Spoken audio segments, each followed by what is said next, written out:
Boulder resident Dan Greenbaum loves his dog Sasha. Sure. So Sasha's kind of like it's like almost having like a small daughter. Very special. But he's worried for her safety after two coyotes in Broomfield nipped a woman on her jacket sleeve while playing frisbee with her dog.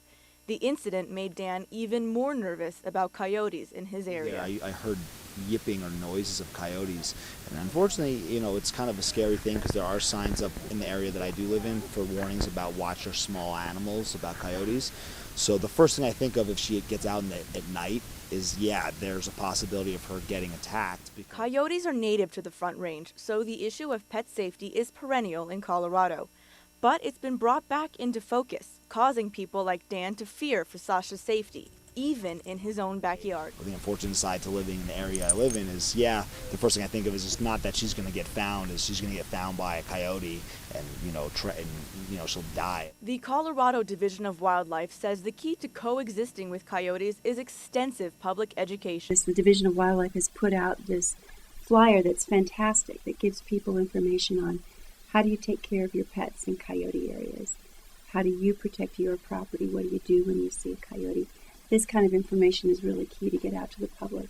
But animal advocates like evolutionary biologist Mark Beckoff are most frustrated with the perception that coyotes want to attack humans and pets. I think that people need to know that coyotes really try as hard as they can to avoid us, and generally the animals who are problems have been fed or invited into our playground. Even though coyotes will actually try to stay away from humans, there are some simple do's and don'ts to follow when you're out with your pet. Remember the rules of pet safety. Always keep your dog on a leash, and if your dog is small enough, pick him up. If that doesn't discourage the coyote, yell and throw rocks in his direction, and he should go away.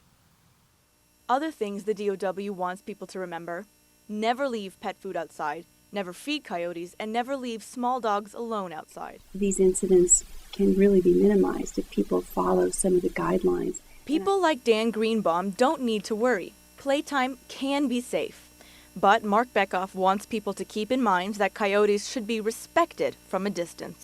They enrich our experience of nature because they're so adaptable. They're survivors, and they are native, that they belong here, and they were here first. Greenbaum says he will follow the DOW guidelines to protect Sasha, so Sasha can play fetch without a care in the world. Natalie Basha, News Team Boulder.